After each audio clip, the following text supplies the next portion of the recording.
Okay, welcome back. We today are mostly talking about some consequences of this fact here, which we'll recall. So you might want to remember that as a consequence of Cauchy's integral formula, that says the value of a holomorphic function is obtained as the integral around some curve of f of zeta over zeta minus z. So f of z is this integral f of zeta over zeta minus z. And if you take that rational function of z that's being integrated there and do a series expansion using the geometric series, you find that your holomorphic function itself has to have a series expansion. So that's the sort of just a quick recap of the idea of the proof that a holomorphic function has to have a power series expansion near any point in a domain where it's holomorphic. So that's what this fact is recalling here. And explicitly in the proof, it comes out that the coefficients of this power series are given by this integral formula. So this is a generalization of Cauchy's integral formula to higher derivatives, essentially, as you'll see below. So you have this this integral that's very similar to the one in Cauchy's integral formula, except you have higher powers of that zeta minus z naught in the denominator there. Okay, and let's see, in particular, first of all, any holomorphic function. So holomorphic function, all we're assuming is you have a derivative and it's continuous. But then now we have a power series. So that means that automatically implies that in fact the function is infinitely differentiable. I didn't know anything about whether f prime itself was differentiable, but now because of the power series, we know that in fact f prime we can differentiate that, continue differentiating as many times as we would like. And because the coefficients in your power series up here always have to be equal to the nth derivative over n factorial, the nth derivative at the center point of the disk of convergence, that derivative over n factorial has to equal this integral formula. So as I said, that's like a vaster generalization of Cauchy's integral formula. So you can compute higher derivatives via line integrals around z naught. Okay, so you just have to increase the degree of the rational function in the denominator in Cauchy's integral formula to do that. Okay, so that's something we'll be using during the lecture. So first we'll just do some examples of power series expansion of some functions. So I suppose we could have done these before, but we'll do them now. We could have done these when we were talking about power series themselves, but we'll do them now. So let's look at, we're going to look at a rational function, a simple rational function. Okay, f of z is 1 over z minus a, where a is some complex number. Okay, so a is in C. Okay, so f here is holomorphic at any b, any complex number b which is not equal to a. Right, so we must have a series expansion. So we know there must be a series expansion around B. So that means that 1 over z minus a is going to equal, whoopsie daisy, it's going to equal the sum from n equals 0 to infinity of Well, the a sub n, the coefficients here are, it's the nth derivative of your function at the center point divided by n factorial, and then we have the z minus b is our center point here. Okay. And now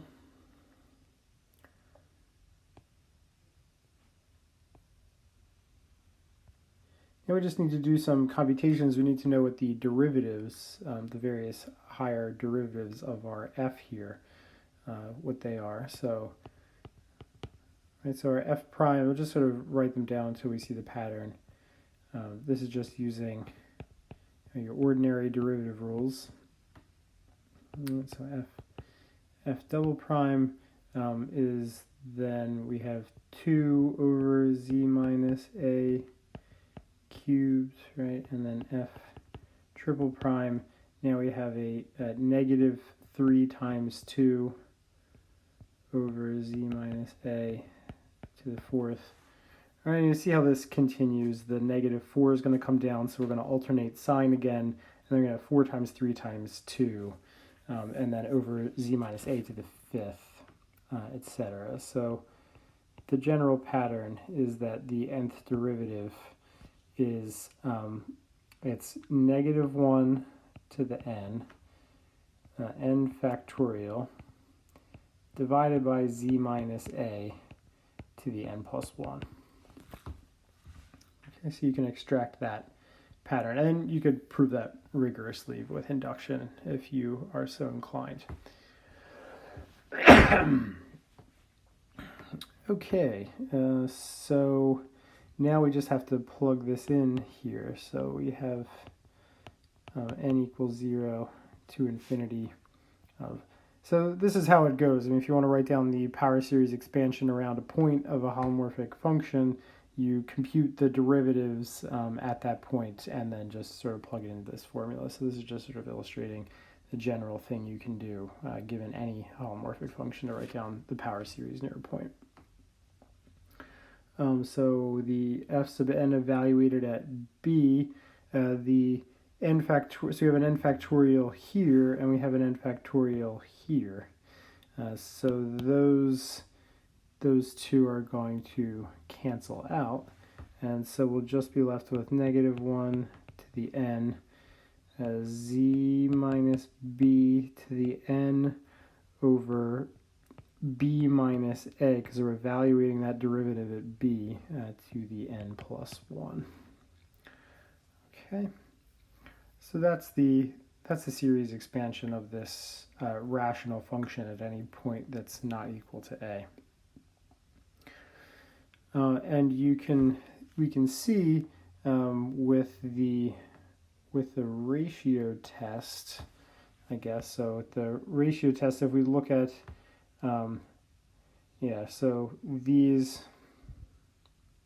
let me get a color here.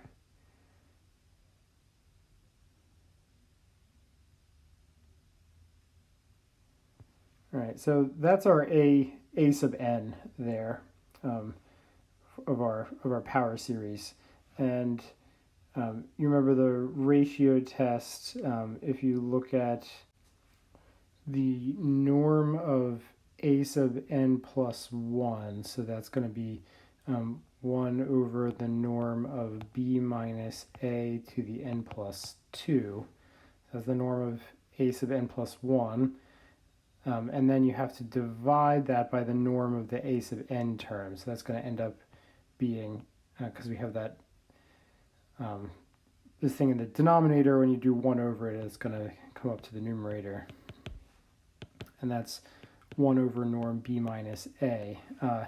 And so, well, we technically have to take a limit as n goes to infinity, but the n has dropped out. And so this is our limit L, and then remember the radius of convergence there is 1 over L. So that's equal to the norm of b minus a.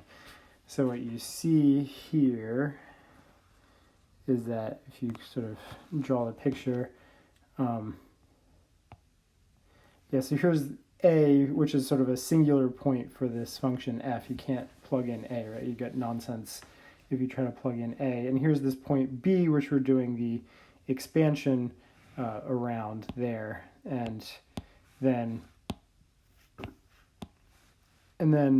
you have a valid power series expansion in the disk around b. This is bad picture. In the disk around b of radius, the distance from b minus a.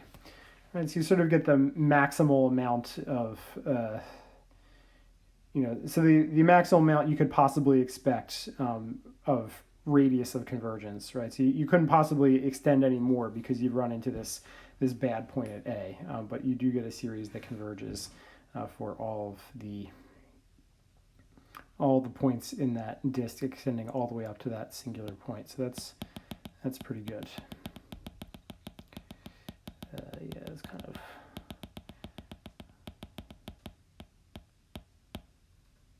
okay. Right. All right. So that's our series expansion there, and then one thing you can do with this is. And so you can use this formula here. So I think I'll have you do something on homework with this, but using this formula, you can write 1 over z minus a to the n plus 1. that's negative 1 to the n times the nth derivative of f over n factorial. And you can use this formula to get the power series expansion of this function here, because we learned that you can take derivatives of a power series just term by term, right? So what you can do is you have negative 1. Maybe I should have... since we have n as our variable in this summation, maybe I should change this to k. Let's change that to k. Negative 1 to the k over k factorial. And then you would have this series here that we found, negative 1 to the n, c minus b to the n over b minus a to the n plus 1.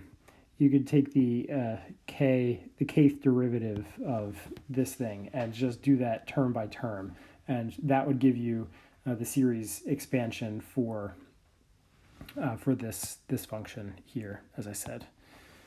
So that's another. So if you wanted to know the series expansion around b of this function, you don't have to do it from scratch by computing the derivatives. You can use the work that we already did, and that's a little bit of a computation, and it's probably better for you to just do it for yourself. So I won't go into the details of that right now. Okay, but one thing I do want to use this for is to talk about the series expansion for log. And log is a little bit annoying because we have to worry about branches, but let's just kind of ignore that for the second and just remember that if we have log, whatever branch of log we have, if we take the derivative of log of z, we get just 1 over z, just like regular calculus. So this is going to give us, by the chain rule, 1 over z minus a. Right, so that's this function up here, right? Which we just found the power series expansion for.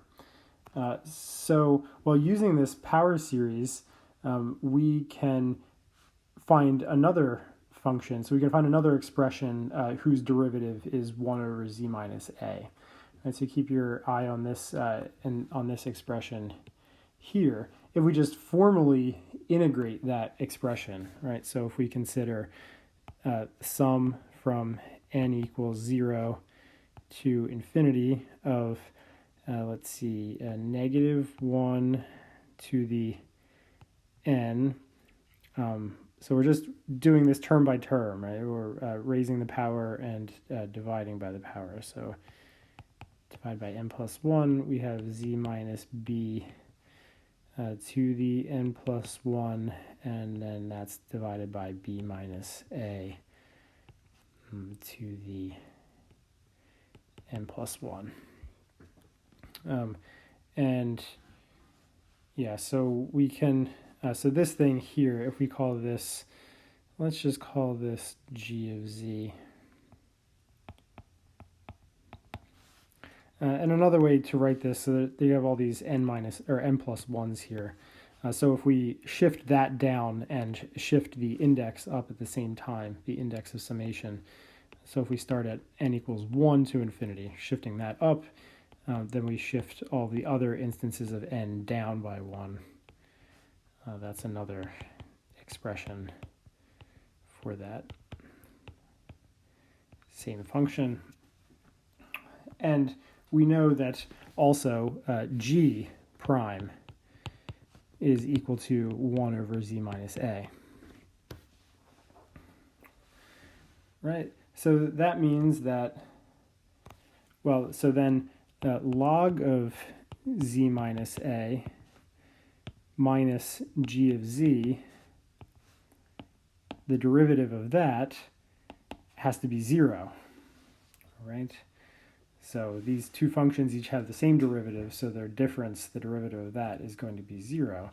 And so that tells us that that g of z, so that log of z minus a, and g of z differ by some constant. So this is going to be equal to some constant plus g of z, which is this series.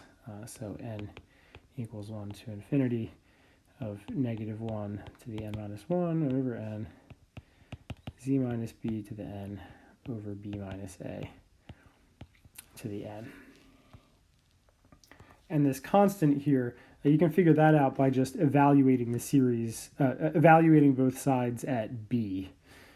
So we see that log of b minus a, that's equal to c plus, and it's going to be a sum of, well, you can see what happens is that you just get 0 to the n over b minus a to the n. So this is just c plus a whole bunch of zeros.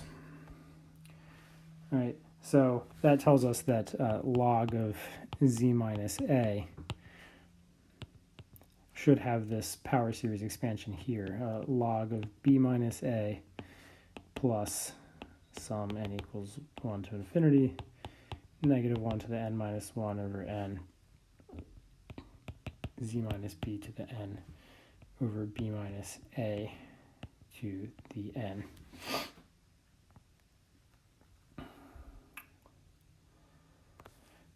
Okay, and we have to be careful. This is only going to be valid in a certain disk.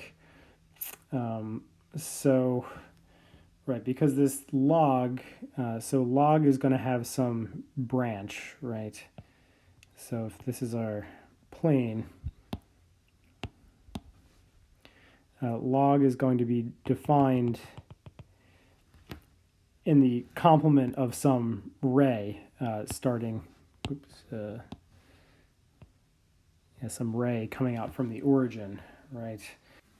So this is the domain, this is the domain of log of z. And the domain of log of z minus a, so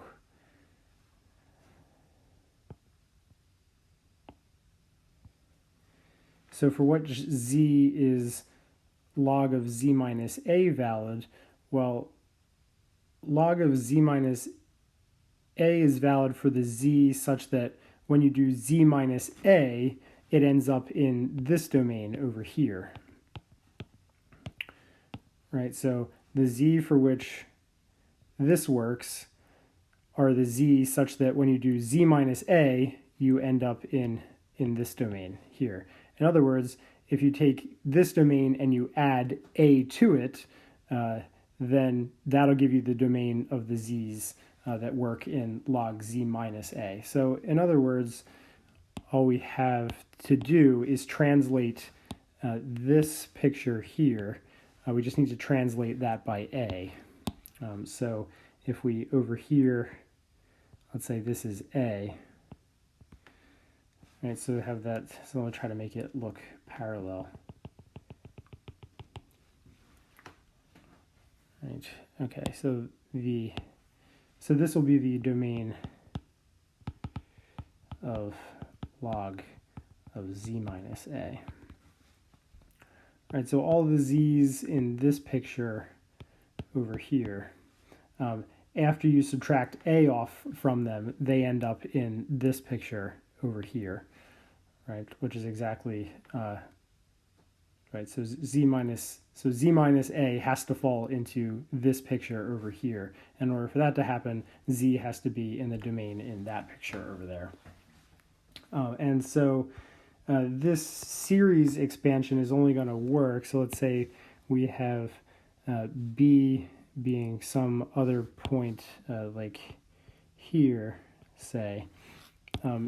This series expansion is only going to work in a disk that fits into this domain, right? So for example, so like you can't, so your disk could only go so far, right? It can't cross this this line because where that cut happens, where the branch cut happens. It can't cross that line because that's not in the domain of the function. So we would only have this series expansion in a limited disk. But this series here, it's at least valid in some small disk, right? So this is valid as long as z stays close enough to b to remain in the domain of our branch of log, whatever that branch happens to be. Sorry,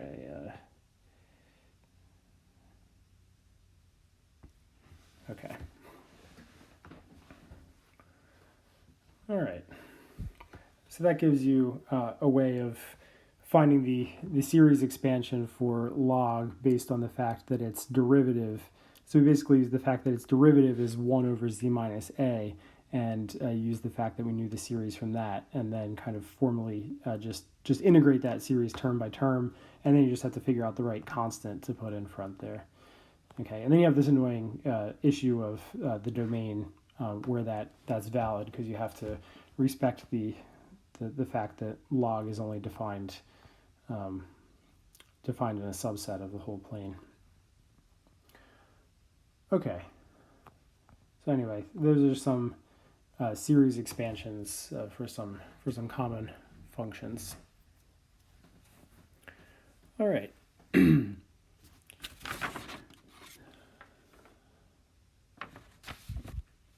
So here's an application of the fact that holomorphic functions have power series expansions. Okay, so application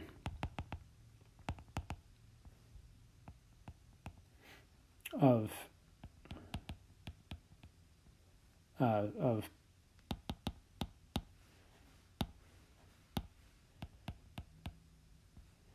power series expansion of holomorphic functions.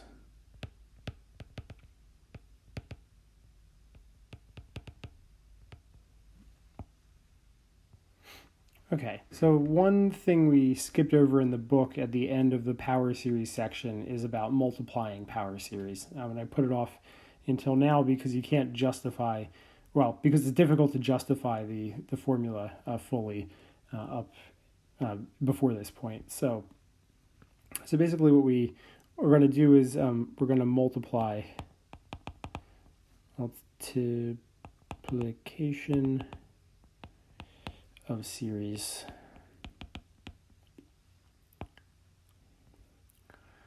So we have f of z, so that's this power series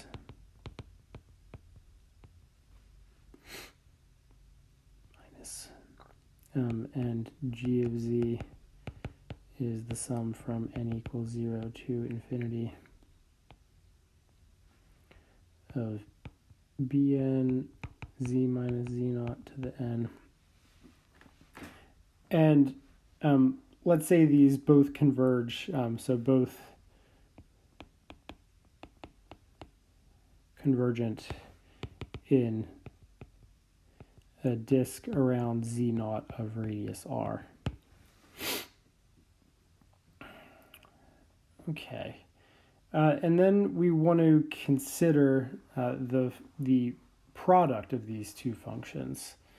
Okay, so let h of z equal f of z times g of z.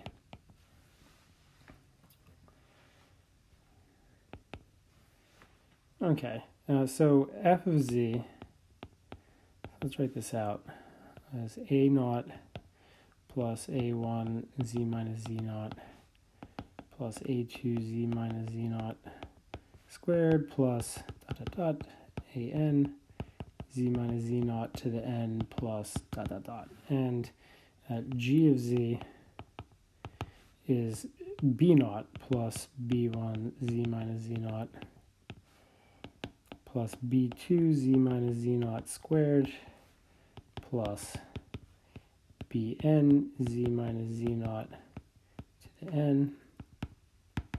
Okay.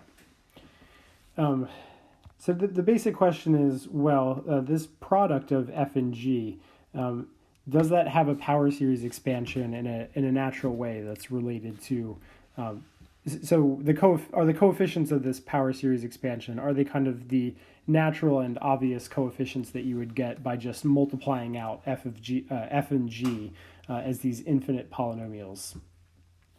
So let me show you. So let's multiply formally term by term.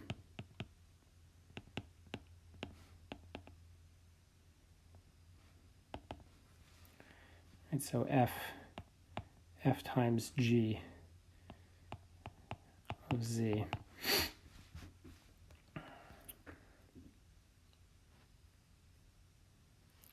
Okay, so what I mean by this is we're just gonna, so we're gonna take a term in f, right? So basically, when we're multiplying f and g term by term, what we're saying is you're gonna pick a term here in f, and then pick a term in g to multiply it by, and you're gonna do that for every possible combination of terms in f and g. Okay, and then we'll collect those terms together in a sensible way. So for example, so we can try to do this systematically. So you can start with the zero order terms, right? So you have a naught times b naught, right? So that would sort of sensibly be the first thing to consider. Oh no. I have to shrink my eraser size here. Too far. Okay. And then, so that's the sort of constant term of the product.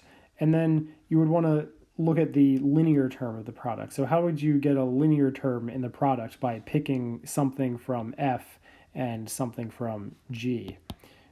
Well, you can get a linear term by picking a linear term here, right, and then picking a constant term here, and then picking a constant term here and picking a linear term here, right? And no other combination is going to work.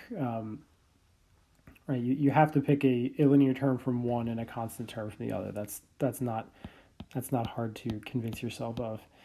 So what we would find is we have a naught b1 plus a1 b naught times z minus z naught, right? And then we proceed in this way. So the next terms to worry about would be the quadratic terms. So we would want to pair, so we have a quadratic term here in g of z, and we'd want to pair that with a constant term in f of z, right, to keep that quadratic. And we, if we move over to this linear term here, we'd have to pair that with the linear term down here to make a quadratic, right? And if we move to the quadratic term here, we have to pair that with the constant term in g in order to make a quadratic term. And of course we can't go any further down the line because if we move the degree 3 terms in f, there's nothing to pair it with to make that a quadratic term. So if we do all of those pairings, what we find is we have a naught b2 plus a1 b1 plus a2 b naught times z minus z naught squared. And if we go down the line, so we think about the nth term, the general nth term, right? So we can just extend this process. So starting with the constant term in f, in order to get the degree n term in the product, we're going to have to pair with this term over here. And moving over to the degree 1 term, we would need to go down to the n minus first term here.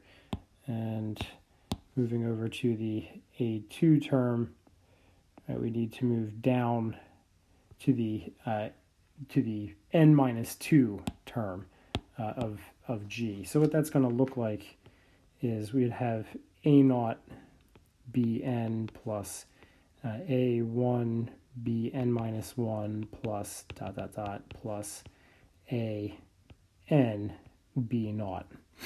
And so finally, at the very end, you've moved all the way up to an in f and all the way down to b naught in g.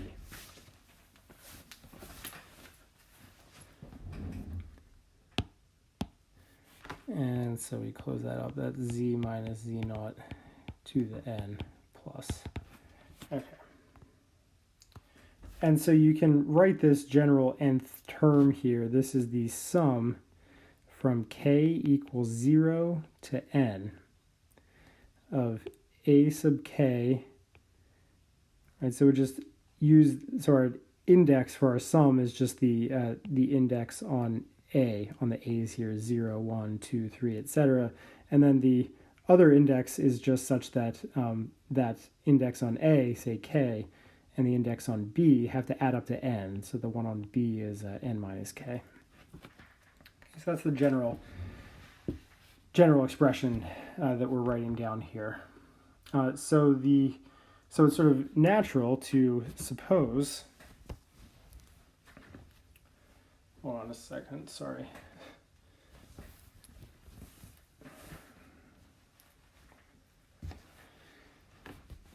So the natural question, so it's natural to suppose,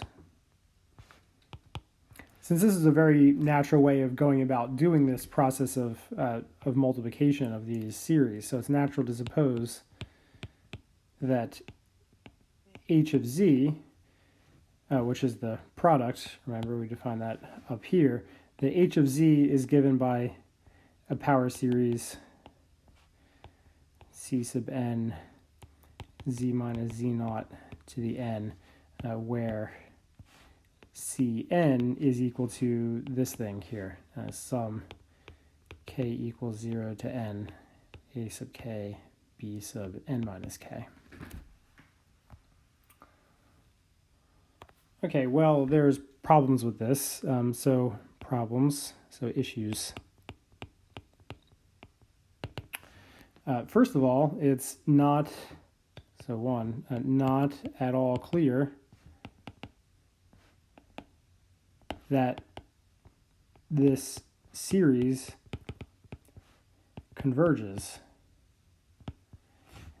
in the disk around z0 of radius r, where the original series f and g converges. I mean, it's something you would have to prove. You'd have to figure out how to prove that. And two is that even if we have convergence, we'd still have to prove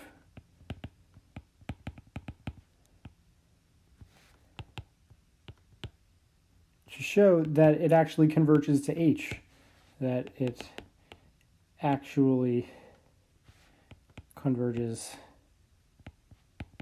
to h.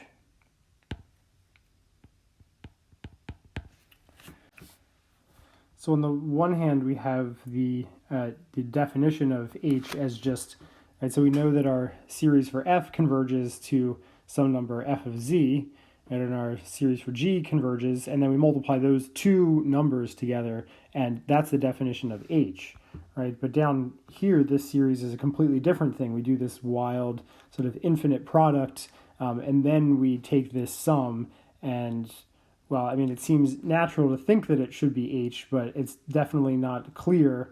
It's something that we would need to show, that it actually gives you the same answer as summing up the f's and summing up the g's and then multiplying those two together. That's different than doing this weird multiplication process and then summing up. Okay, so those are two different things. You have to show that those actually line up with each other.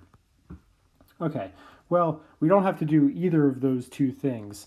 So the solution to these issues, so the solution to these issues is basically to note that h of z is holomorphic. It is holomorphic in the disk around z0 of radius r. Right, so it's the product of holomorphic functions. So they have, so it has a derivative just by the product rule, and because f and g are infinitely differentiable, h is also infinitely differentiable. So that means its derivative is continuous. So it's holomorphic, and yeah, so that means that h has to have a series expansion in this disk. So it has a series expansion.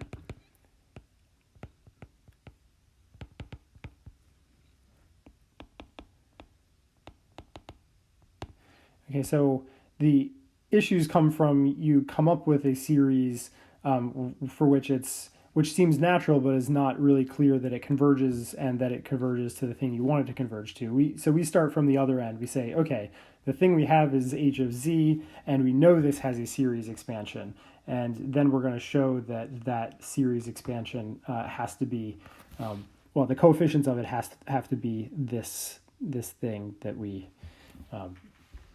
were talking about up there. So what we know is that h of z has a valid series expansion, n equals 0 to infinity of, no, not a, c sub n, z minus z naught to the n. And c sub n has to be the nth derivative of h at z naught divided by n factorial. Okay, and now, so to proceed, we need to know the nth derivative of h. And that's, so h is f times g, so we need to know the nth derivative of a product of two functions. And it actually turns out that this has a rather simple formula. This is the sum from k equals 0 to n. It looks a lot like the binomial formula. I mean, basically, yeah, it really sort of is the binomial formula in some sense. So it's n choose k, the kth derivative of f times the n minus kth derivative of g. Okay, so you can. So I won't prove this. It actually takes a bit of effort to prove this. Nothing too difficult. The basic idea is. So first of all, I mean, if you want to discover that this formula is actually the case, what you should do is compute the second derivative of h explicitly. Just use the product rule, then compute the third derivative and then the fourth derivative, and you'll see this pattern sort of emerging. It'll look familiar. It'll look like you're doing like x plus y. It'll look very similar to the coefficients you get when you do x plus y to the n. Which is, of course, the binomial formula. And then, so once you're confident that this is the formula, then you can prove it by induction. Okay, so it's an induction argument, and it's a little bit, the induction argument isn't entirely, well, I mean, the proof of the induction is, it goes through relatively straightforwardly, but there's some little fiddling you have to do with some sums, and you have to prove a little binomial identity, do a little computation to prove some binomial identity, and it's just a little bit too annoying for me to do here. So you might be interested in pursuing the details of that, or sort of maybe you can just look up the proof and sort of scan the proof if you're interested at some point. But in any case, if we apply this, then let's see what we get. So our c sub n, so going back to that, that's h, the nth derivative of h at z naught over n factorial, and the nth derivative of h at z naught is, well, we can use this formula that we have here. So we have 1 over n factorial sum from k equals 0 to n of n choose k, and I'll write out explicitly n choose k is n factorial over k factorial times n minus k factorial, and then we have f, the kth derivative of that at z naught, and the n minus kth derivative of g at z naught. And then that is pulling that 1 over n factorial inside and canceling it with the 1 on the numerator of that fraction inside that inside the sum. What we get is the kth derivative of f over k factorial and the n minus kth derivative of g over n minus k factorial.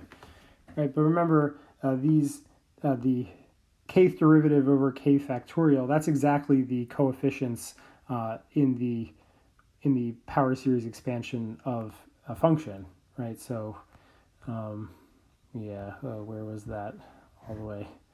All the way back up here. Remember, your coefficients in your power series expansion are always given by the nth derivative at the center point divided by n factorial.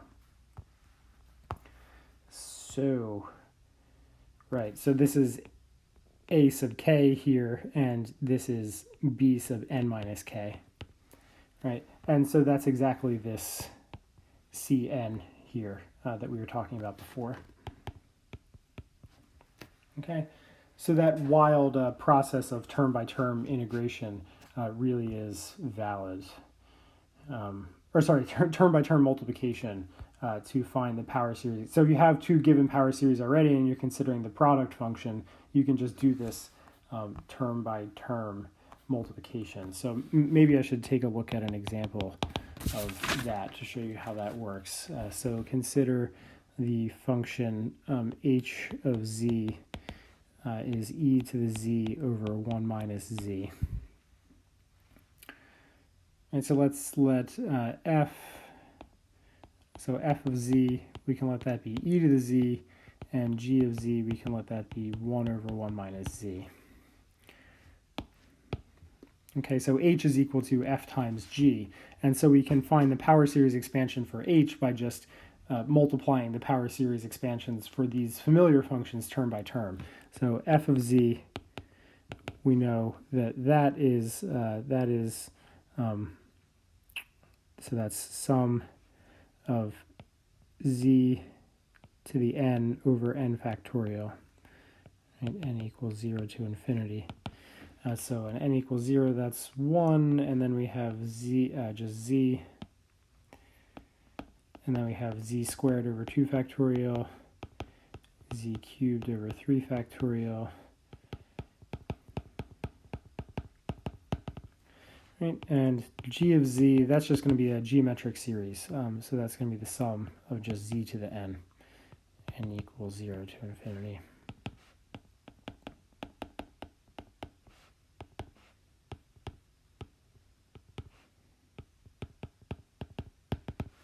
Right, and this is valid in C, and this is valid when the norm of z is less than 1, right? Because that's our ratio. We need the ratio to be of norm less than 1. Okay, so this product is going to be valid in the intersection of these two things. So it's going to be valid so it's basically the one with the smaller domain of validity for the series is gonna win.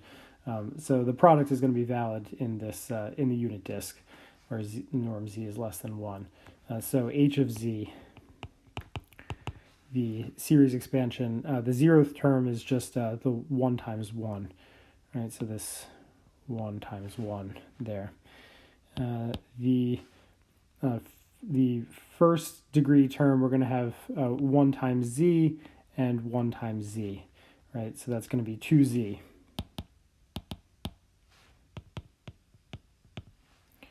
And then the second degree term, we're going to have 1 times z squared. So we're going to have a 1.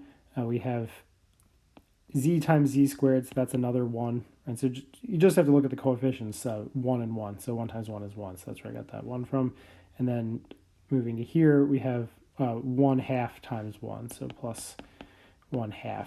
So that's going to be 5/2 z squared. Right.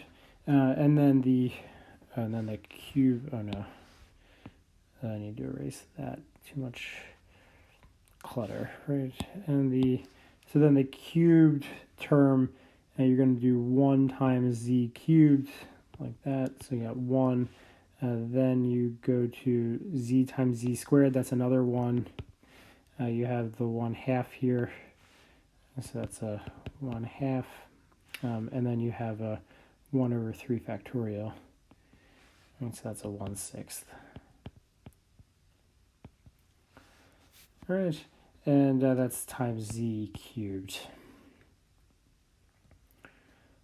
And I don't know, you can figure out what that is. This is 5/2. Let's see, this is a 6 and 6 and 3 and 1, right? So that's 16/6, so that's 8/3.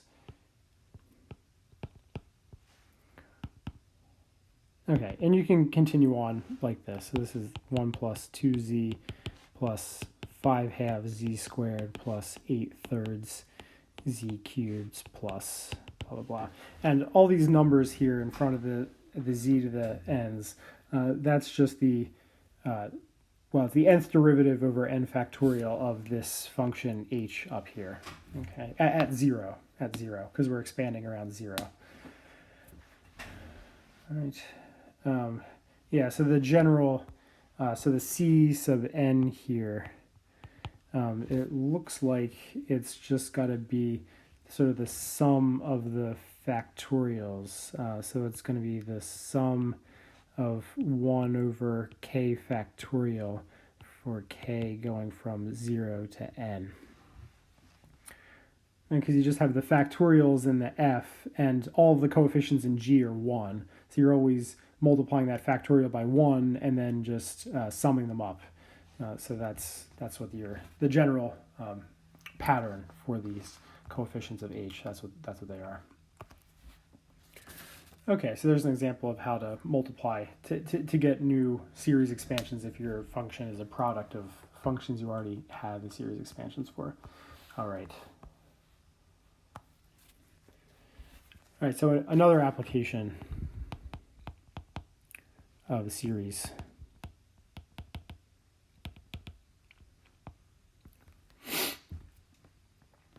Okay, so here's a very famous result in complex variables. So this is going to be one of our high watermark moments here. And the corollary is even more famous. This is one of our crown jewels for the semester. So if f of z is holomorphic on all of C, and the norm of f of z is less than or equal to m, some real number m, for some m, and we say f is bounded. Okay, so there's some upper bound for the size of f. Then in fact f is constant. This is the only way this could happen. So if you're holomorphic on all of C and bounded, the only way that can happen is if you're a constant function. Then f is constant. Okay, so another way to say this is that if you have a non-constant holomorphic function on all of C, then it has to be going to infinity as you go to infinity, at least in some direction. So there has to be some sequence of points for which the function tends to infinity. Okay. And the proof is actually amazingly simple. So we start with, so to prove the function is constant, we're going to prove its derivative is 0 at any point. So we look at the derivative at any point z0. And let me just remind you, going all the way back to the beginning here, of this formula. That the nth derivative at a point over n factorial is given by this integral. Right? So nth derivative, you have this rational function where the denominator has an n plus first power.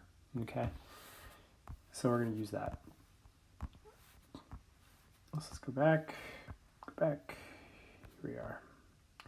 Okay, so f prime at z0. This is, so we have 1 over 2 pi I integral around some closed curve which goes around z0. So we can take so let's say a circle around z0 of some large radius r, some arbitrary radius r. It could be large, could be small. We're eventually going to take it to be large, but just some positive radius. And then we have f of zeta over zeta minus z0. And this is a first derivative, so this is a second power here. N plus first power in the denominator. Okay, so that's a valid formula for f prime.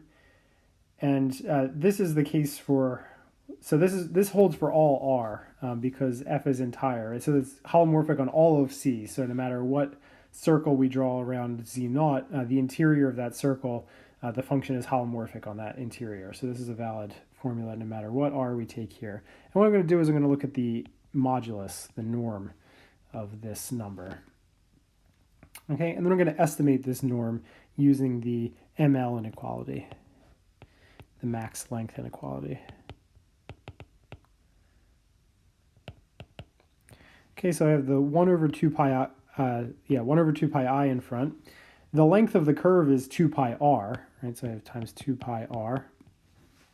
And then the max of the norm of this function, so then I have the max of over the curve. So let's just call this gamma just for short. So the max over gamma of the norm of f of zeta over zeta minus z0 squared.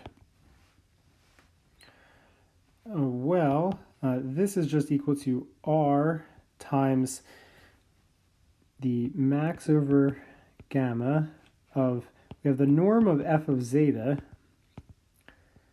But that denominator, that's the norm of zeta minus z naught squared.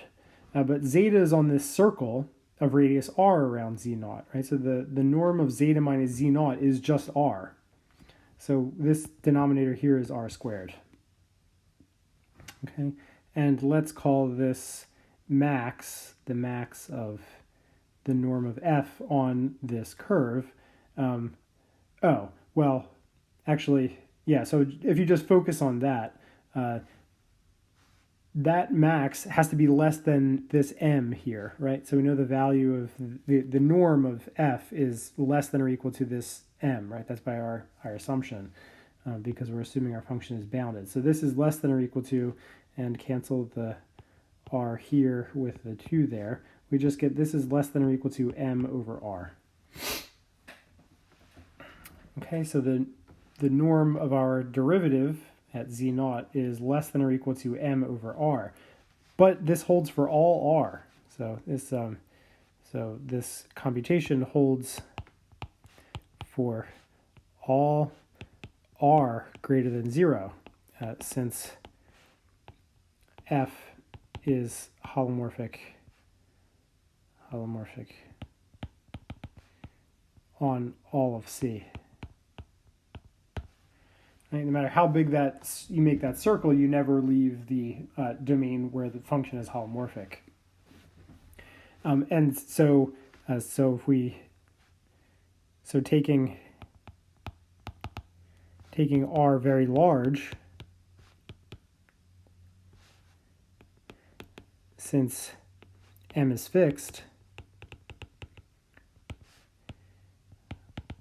we find that, and so I have the same estimate no matter what R is, so I can take R to be really, really large, and we find that the norm of f prime at z naught is less than epsilon for any given epsilon greater than 0. Right? The only way a real number can be less than any positive real number is if well, and of course we have that this is bigger than 0, right? So that implies that that the norm of f prime at z naught is equal to 0, which implies that f prime z naught is equal to 0. And then since z naught is arbitrary,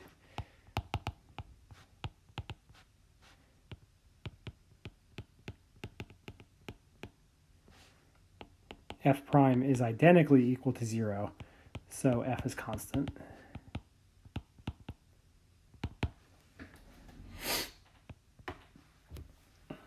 Okay.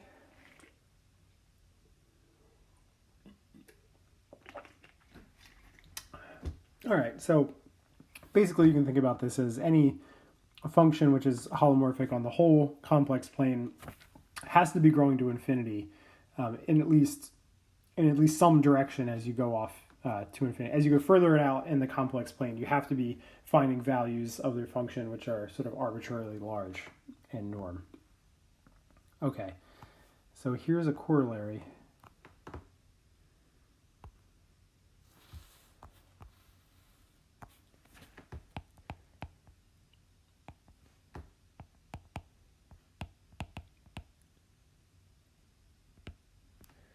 And the corollary is the fundamental theorem of algebra.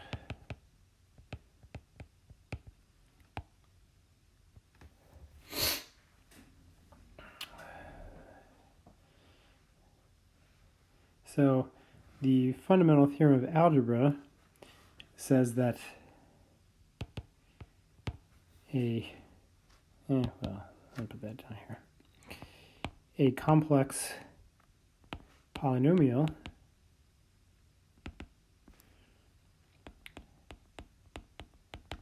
so let's see, so a polynomial looks like an z to the n plus a1z plus a naught. Let's say that this an is not equal to 0. So this n is what we call the degree of the polynomial.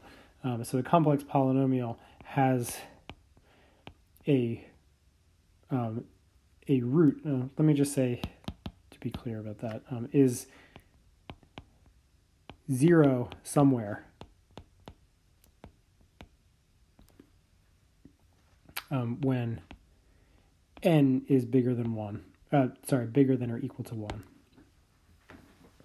Okay, so basically, if you have a polynomial which is not a constant polynomial, and so n bigger than 1 means the degree is at least 1, so you're not dealing with constant polynomials. They must be 0 somewhere. So in other words, there's got to be some complex number a where p of a is 0.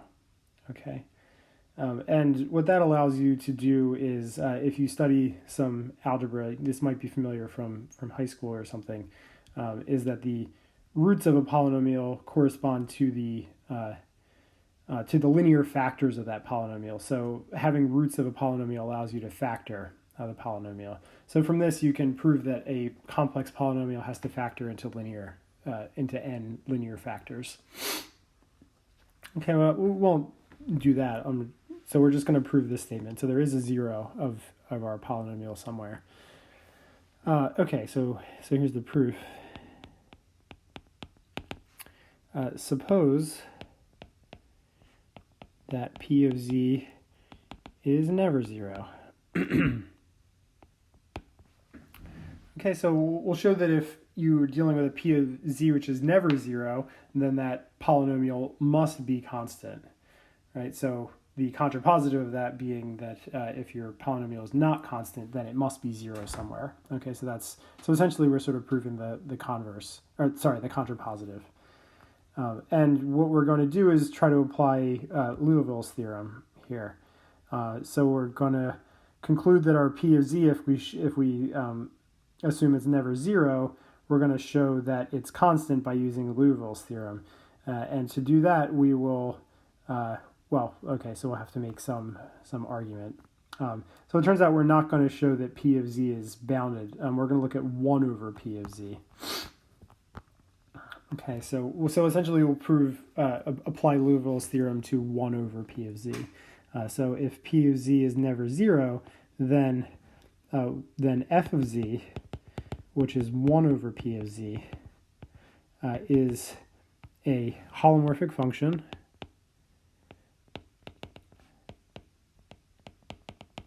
right? It's just a rational function. So that has infinitely many derivatives, and if it's never 0 in the denominator, then it's defined everywhere and it has derivatives everywhere. So it's and you can take as many derivatives as you want. So the first derivative has to be continuous, and so it's holomorphic, and it's holomorphic on all of C. It's a holomorphic function on all of C. Okay, so we will argue that f of z is bounded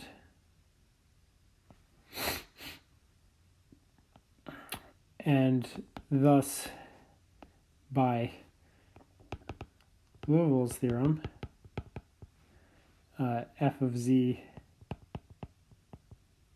by Liouville's theorem f of z and consequently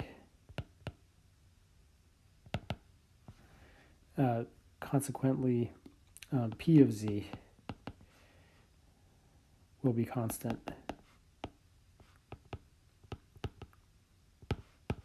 Proving the theorem.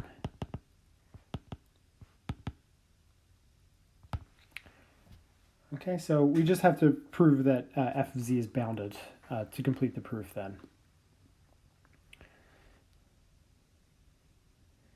Okay, so to see that f of z is bounded, first note that f of z is bounded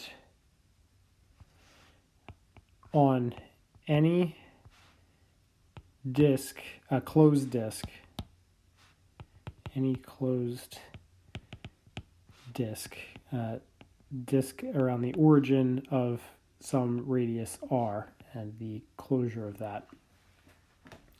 And so that's the open disk, and then include the boundary there. So first, yeah, it's bounded on the closed disk. Since the norm of f of z is a continuous function,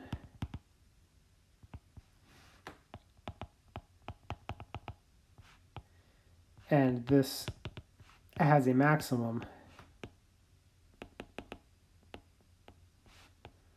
on the closed bounded set, closed and bounded set,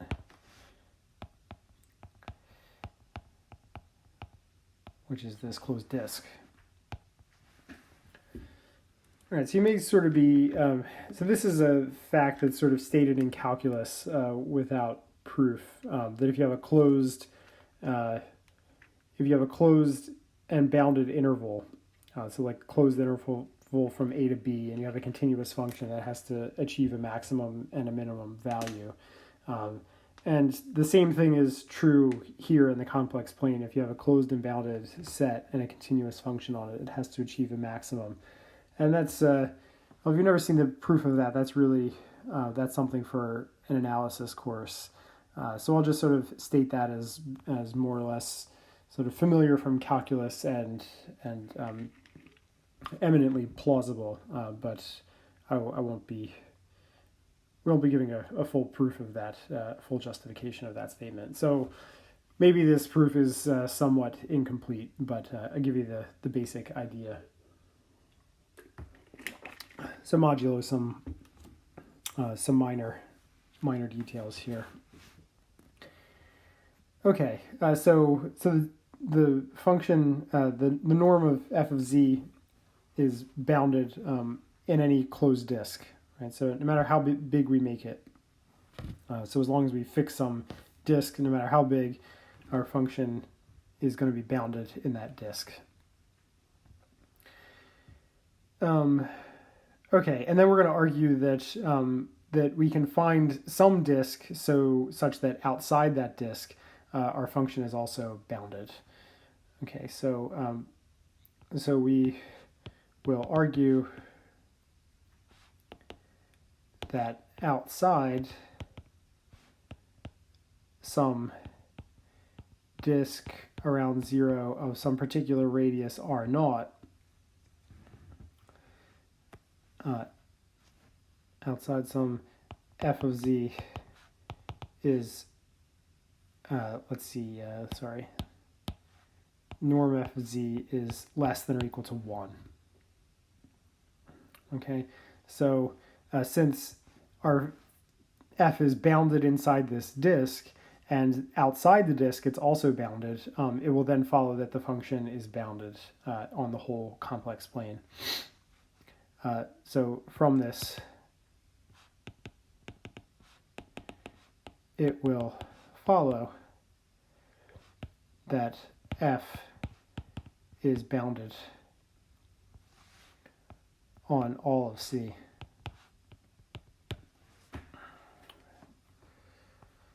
Okay, so to see that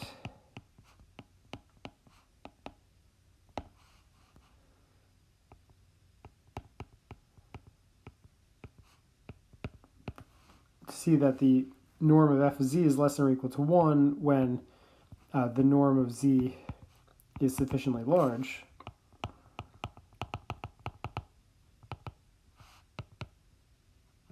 okay, so we're talking about that the norm of f of z is less than or equal to 1 outside some closed disk. So outside some closed disk, that's equivalent to saying that the norm of z is bigger than the radius of the disk. So that's what I'm saying here. That when to see that we compute. So what we compute is that, well, norm of f of z bigger than or equal to 1, that's equivalent to saying that since f of z is 1 over p of z, oh sorry, I reversed the direction of my inequality. Since f of z is 1 over p of z, this is the same thing as 1 is less than or equal to the norm of p of z. Right? And the norm of p of z, That's the norm of an z to the n plus a1 z plus a naught. And what you can do here is pull out a z to the n. So you have norm of z to the n times an plus, let's see, you have an minus 1 over z plus dot dot dot plus a1 over z to the n minus 1 plus a naught over z to the n. Okay, you pulled a z to the n out of all of those terms. And then what you can just note is that all of these terms here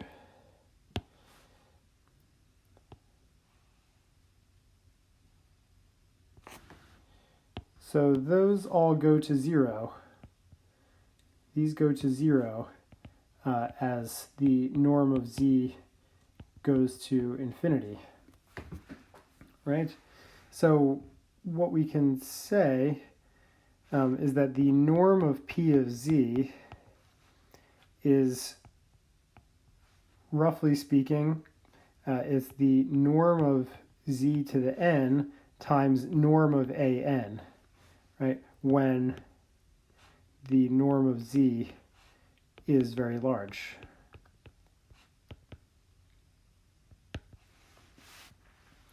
Okay, because this, all that red stuff, that's going to 0. So inside this absolute value here, all of those terms, that's getting very close to an inside the absolute value. So this absolute value is getting very close to the norm of an. Okay, so up to some arbitrarily small error, the norm of p of z is norm of z to the n times norm of an. And so that means by taking, so then definitely, since this norm of an is just some fixed number, right, and this thing is going to infinity as norm z goes to infinity, right, eventually then the norm of z, norm of p of z must be greater than or equal to 1, right? So we see that the norm of p of z is going to infinity as the norm of z goes to infinity, right? So thus, outside some disk of some radius, if it's going to infinity, I mean, eventually it has to be bigger than or equal to 1 outside some disk. So thus, outside some closed disk, the norm of p of z is bigger than or equal to 1. Okay, and so then, again, just a reminder, norm of p of z greater than or equal to 1, that's equivalent to f of z, norm less than or equal to 1 outside that disk. And so that tells us that f is bounded outside the disk. It's also bounded inside the disk. Therefore, it's bounded everywhere. Therefore, by Liouville's theorem, it is a constant function. And since f is constant, that means p of z is constant. And so we've proved that our polynomial, given that it's never 0, must be a constant polynomial. Okay, and so by contrapositive, if you have a non-constant polynomial, it must be 0 somewhere. All right. Okay, and that brings us to the end of the applications of that power series stuff. Okay, so that's everything I wanted to talk about. All right.